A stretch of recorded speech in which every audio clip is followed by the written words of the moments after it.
Hello and welcome back. In the last video, we discussed the fundamental steps in research. That's identification of a research problem. I believe that you must have obtained sufficient mastery in formulating an actionable research problem from a decision dilemma or managerial problem. Now, we move on to another important component of research, that's hypothesis. At the end of this video, you will be able to translate research questions into research hypotheses depending on nature of inquiry. Well, can you recollect the term hypothesis that we discussed in previous video? The word hypothesis is a combination of two words such as hypo and thesis. Then hypothesis literally means less than a reality. It's a knowledgeable guess about the reality which is testable using some well-calibrated tools. Hypothesis is obtained through preliminary inquiry or pilot study. It indicates a probable direction of the results on completion of the study. Then, is it necessary to have a hypothesis for every research? I mean, is hypothesis indispensable in research? Not at all. It's only when the researcher wants to prove or disprove some a priori statement. For example, it's arguable to state that best in industry pay and perks will ensure loyalty towards the company and contain turnover intention.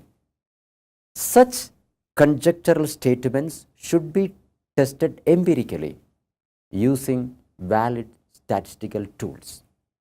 You may wonder that whether there is any criterion to formulate a hypothesis. Yes, indeed.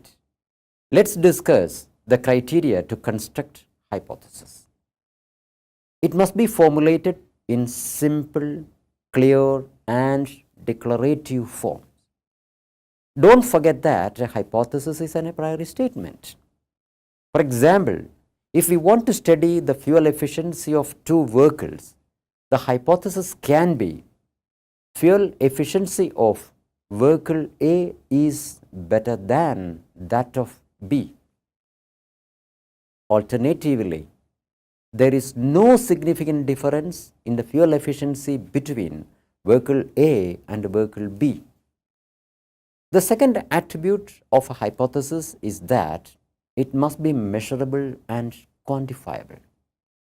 A measurable hypothesis explicitly shows the relationship between variables considered in the study with the direction of relationship.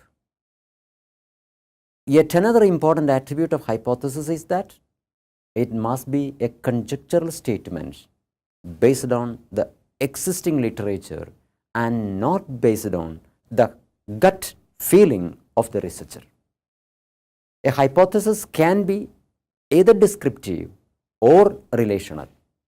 A descriptive hypothesis simply indicates the trend, magnitude, or behavior of a population under study. For example, TV advertisement has 60 to 60% of recall rate.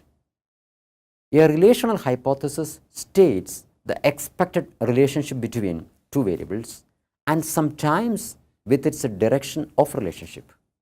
For example, the higher the frequency of advertisement, the more will be the recall rate. Let's summarize what we learned in this video. We discussed the meaning of hypothesis. Hypothesis is formulated in simple, clear, and declarative forms. It is not indispensable for all types of research. A hypothesis can either be descriptive or relational.